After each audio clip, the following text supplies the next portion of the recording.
Director of Internal Revenue. District Director of Internal Revenue. Now, why should he write to me? I've never written to him. That's a pretty dress.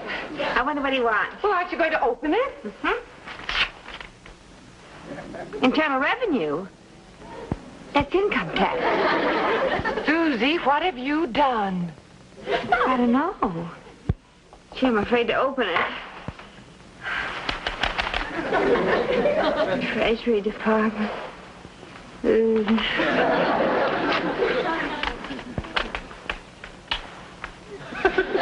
anything? Well, I can see it isn't a check. So if they aren't refunding something, that means they want something. Greetings, staff. What?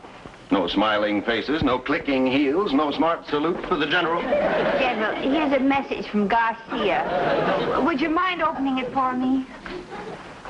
District Director of Internal Revenue. Oh.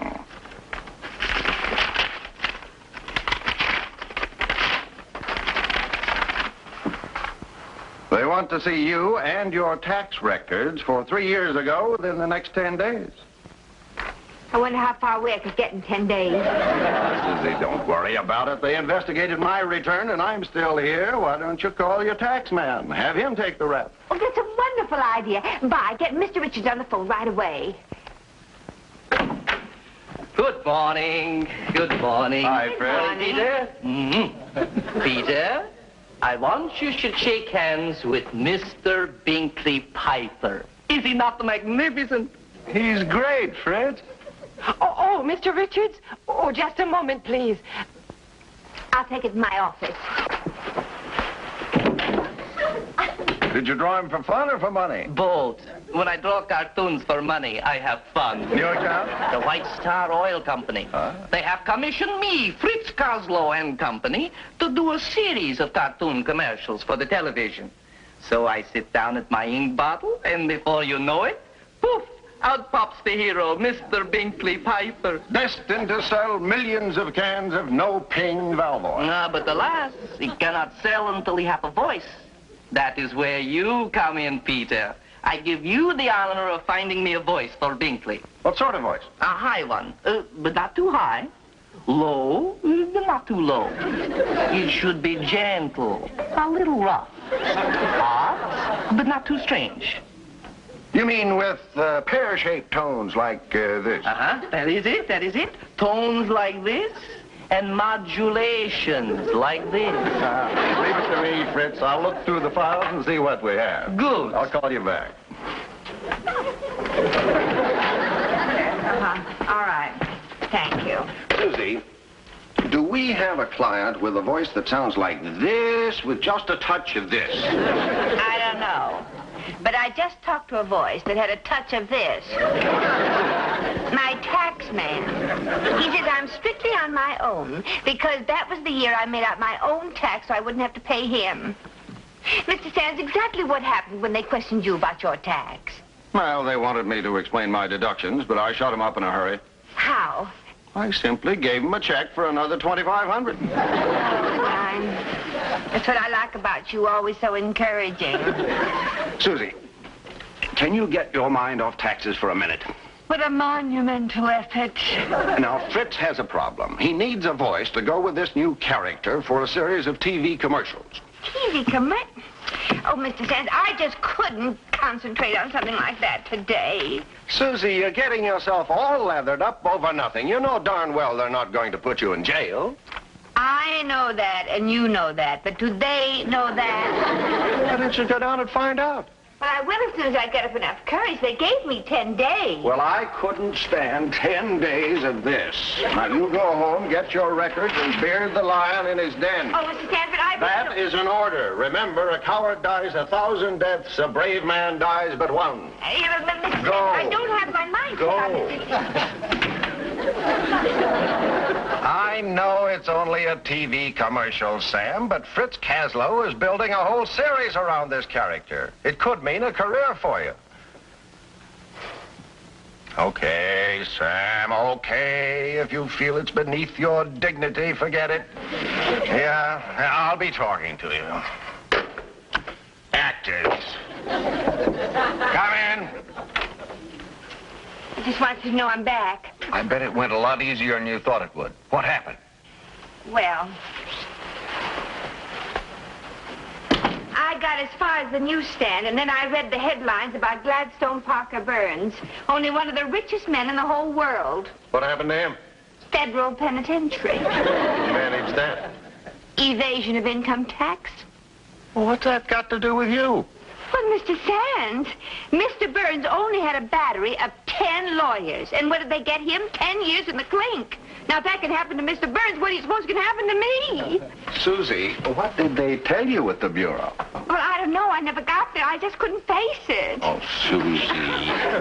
Now, look, would it be easier to face them on your home ground? On my home what? Where's that letter they sent you? Oh, the letter. Okay. Here it is.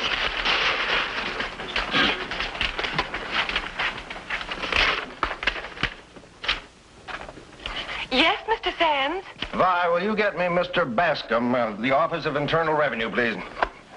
You're not going to turn me in. Not now. The price on your head isn't high enough yet. Hello, Mr. Bascom. Mr. Bascom, this is Peter Sands of International Artists. Yes. Your office has been in communication with my secretary, Miss Susan McNamara. Now, I understand that when the services of an employee are indispensable, you'll send a field representative. I'd appreciate it if you'd arrange it in Miss McNamara's case. 2 o'clock today? That'll be fine. Thank you very much, Mr. Bascom. You couldn't make it 2 o'clock next year. Susie, everything's going to be all right. Now, before he comes, you better let me see your records. Oh, yes, my records here. What is this? Well, it's my filing cabinet. What do you use for an alphabet? Hieroglyphics? Excuse me. Susie, I'm going to lunch now. Can I bring you something? Yes. Some bread and water. I might as well get used to the diet. Let's see. This goes there. Why don't you play your ace on your king? I think I'll file this under miscellaneous. I see here you've listed a business loss of 10 cents. Well, if you make an investment and don't get anything back, that's a loss, isn't it? What sort of big business operation was this? Well, one day I wanted to make a call to the office from the outside, so I put 10 cents in the payphone, got a busy signal, and hung up. Well? Well, I didn't get my dime back. There's a man out there. Oh, my, you've seen a man before. No, I think it's him. I think it is he. Then it must be Mr. Bascom if we both think so. What does he look like? Well, he's a giant ogre, and he carries a huge briefcase, and if he doesn't breathe fire through his nostrils, I'd be very much surprised. Goodbye, Susan. Mr. Sands, you're not deserting me now. Tradition requires that when the shooting starts, the general is far behind the line. Carry on. Mr. Sands, now that isn't fair. Susie, is there anything I can do? Bake me a cake with a hacksaw in it. Well, fling wide the gates and let the ogre in. Come in, Mr. Ogre.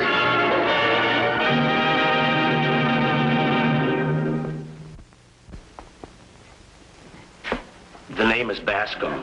Oh, Miss Bascom, how do you do? I'm Miss McNamara. How do you do? Won't you sit down, please? Thank you. Just make yourself comfortable. Thank you very much. Would you like a cushion or a footstool or something? No, thank you. Oh, yes. Well. Now, Miss McNamara, about your income tax Oh, yes, return. about my income tax. Now, I have all my records right here, and I want you to know that I am going to cooperate with you 110%. 100% will be sufficient.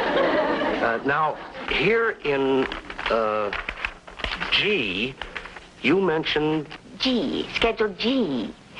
Oh, well, now, if you don't mind, Mr. Bascom, I have a very orderly mind, and I would like to start from the beginning, because I am going to explain every little teensy-weensy bitty deduction, and I don't want you to be confused at all. But, Miss McNamara, Mr. Bascom, how long have you worked for the Income Tax Department? 5 years. 5 years. Well, I have been paying taxes for 15 years, so I do think that gives me a little bit of an edge, don't you? So, I just want to explain everything to you. You're very kind. Thank you. Now, right here, on page 3, I deducted $24.33 because that's the amount I paid in state taxes on gasoline. You see, that's the year I had my car. I assume you have proof of how many gallons you used? Oh, yes, I certainly have. Right here. Green stamps? Green stamps. You see, every time I would fill my car with gasoline, I would take green stamps. Then I would count the number of stamps I had, and I would divide by 10. Then I would multiply by the number of gallons my tank held. Then I would divide by 6 cents, which is the amount you pay on tax, you pay on gasoline. And I came up with a perfectly logical deduction of $24.33.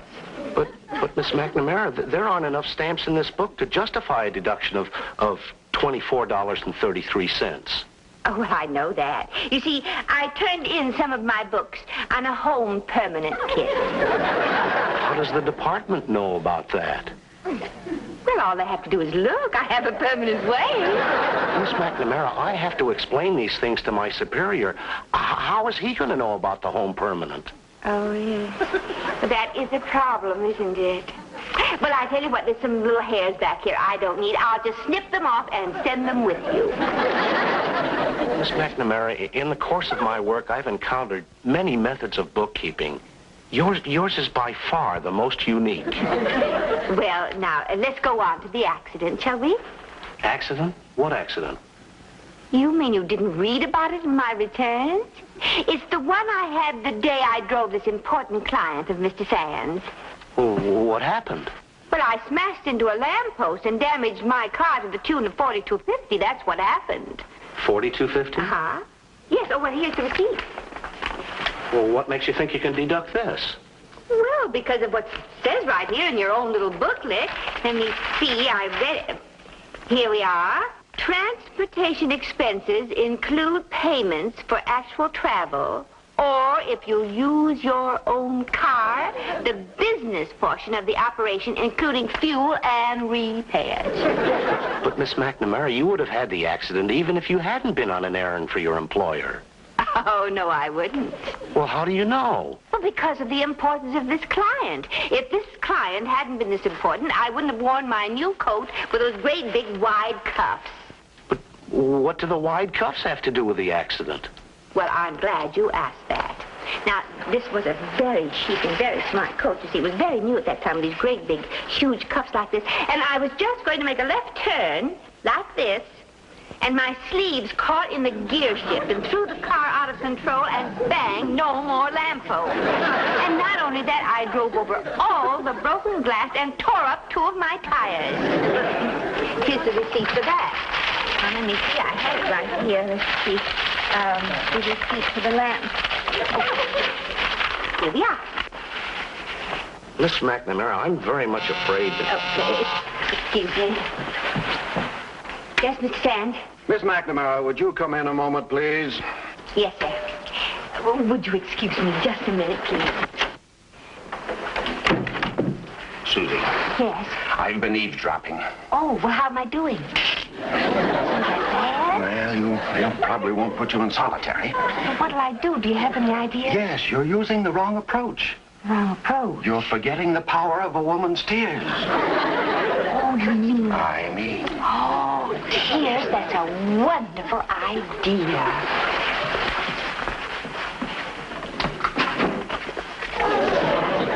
May I? Be my guest. Hello? Oh, hello, Fritz. No, I'm sorry. We don't have a voice for you yet. I'll get Susie on it right away. Oh, excuse me, Mr. Bascom. Mr. Sands just wanted to explain to me about a matter of procedure. Oh, that's quite all right. You know, Miss McNamara, although your bookkeeping might be a little ragged around the edges, there's one thing I admire about you. Oh, well, what's that? Your forthrightness. You don't resort to feminine trickery. Now, some women try to soften me up with tears. That's when I really get tough. Tough? plenty. Oh, well, of course, I wouldn't resort to anything like that. I just have a little cold. Well, now, where were we? Let me see. Back to work. Here we are, 10:53, business gifts. For whom? For business associates. I would hardly take a deduction unless it were business. Specifically, which business associates? Mr. Bascom, I paid your office $752.62 last year.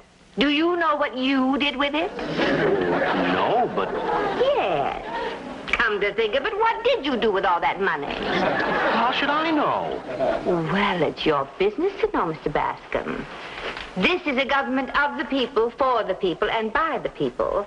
And I would like to know what you did with that money because I'm a people. But the taxpayers' money is used for many different purposes.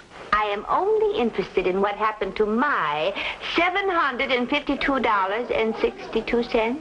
Well, maybe it was put into an army barracks, or an aeroplane, or a destroyer.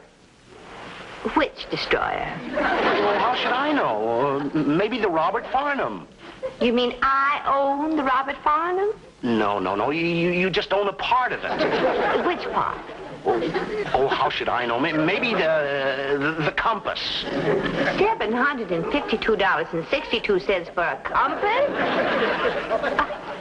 Mr. Bascom, I bought a Boy Scout knife for my little cousin, which had a compass and only cost $1.50, including the knife. But, Miss McNamara... Well, is it or is it not true that the Robert Farnham was lost a little while back?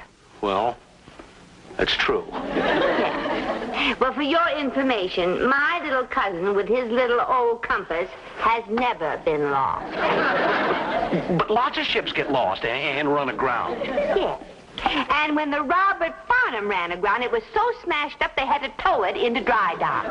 And here you are, wanting more money to pay for the damage caused by that crazy mixed-up compass that you bought. Now, what do you have to say for yourself? Miss McNamara, I'm not the one that's on trial. You're the one that's being questioned. And so far, we haven't even touched on the main point I came to see you about.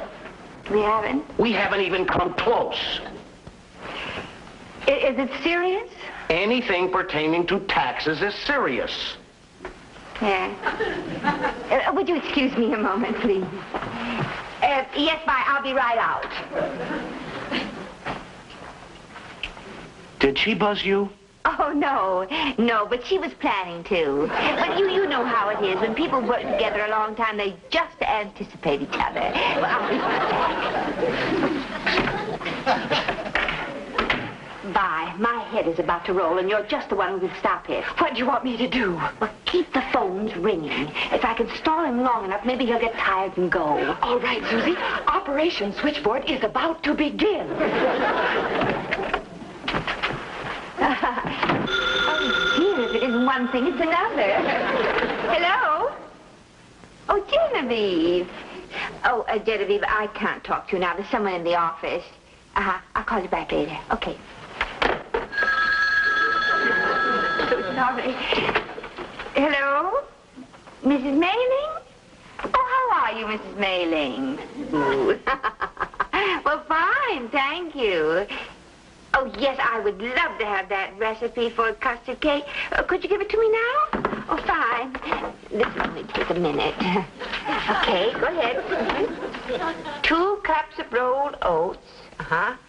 2/3 of a cup of sifted enriched flour. Oh, fine. 2/3 of a cup of brown sugar. 2 teaspoons full of cinnamon.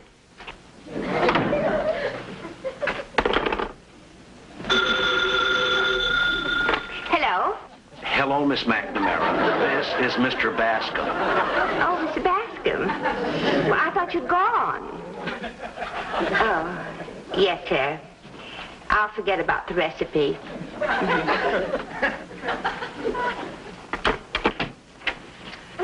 Oh, I'm terribly sorry about those calls, but it's just one of those days. People keep annoying me.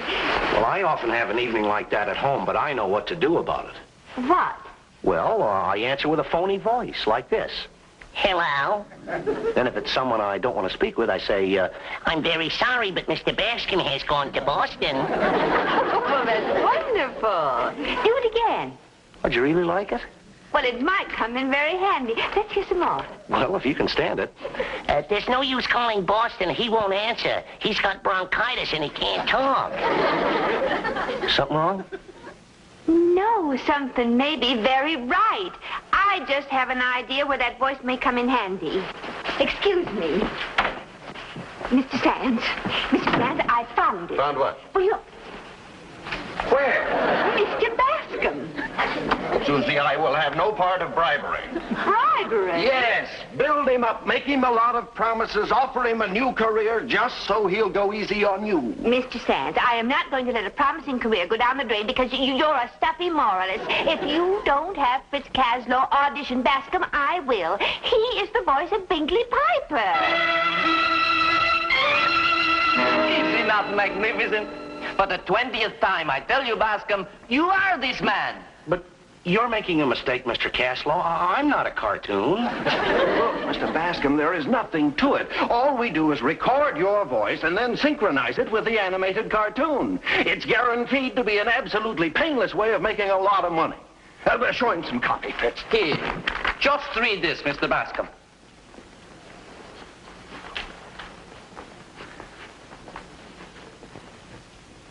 I am Mr. Bingley Piper. Look at me. Take a good look. Do I look like the type of person who would lie to you? Do I? Of course I don't. Would I lie to you about no ping valve oil? No. You know the answer to that already. Fantastic! Wonderful! Is that all there is to it? Yes, you see, this man has trouble starting his car until he uses no ping valve oil. Now, with sound effects, we show the trouble he has. First, he cannot get it started. You know how it is on a cold morning. Oh, I certainly do that. Oh,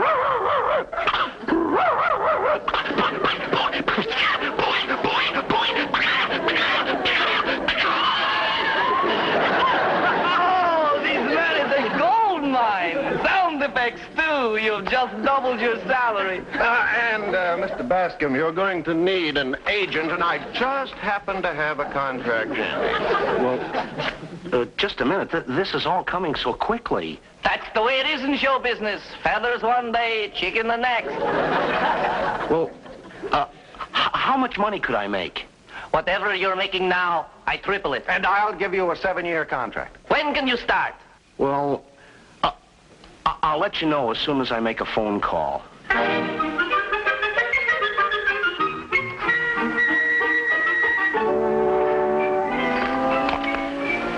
I'm very grateful to you, Miss McNamara. If there's anything I can do for you... Well, I might be able to think of something. Good, good. Now we go right to work, Mr. Bascom. Come. But Mr. Bascom, what about my income tax? Well, we have nothing further to discuss. I resigned from that job. You resigned? Oh, that's wonderful. Then you mean I can forget the whole thing? Well, before you do, I think you should talk to Mr. Bolton. Mr. Bolton? Well, who's he? My successor at the office.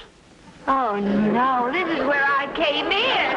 Oh, Mr. Bascom, I couldn't go through this again. But, Miss McNamara, your tax problem is a simple one. It is? Well, every time I tried to get around to it, you found another squirrel cage to put me into. Oh. Well, Mr. Bascom, now that you've resigned from the tax department, you couldn't give me just a little teensy-weensy hint as to what my problem is? Well, in Schedule G, you listed other income of $3,000, but you failed to state the nature of that income. Oh.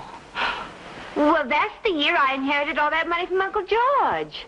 Did you pay tax on that inheritance? Well, I most certainly did. Oh, then you made a mistake. Inheritance tax is always deducted before the heir receives his money. Then I'm square with the government. Well, not quite, Miss McNamara. You see, Miss McNamara, the government owes you a refund of some $800. $800? Plus interest. Oh, Mr. Bascom. Oh.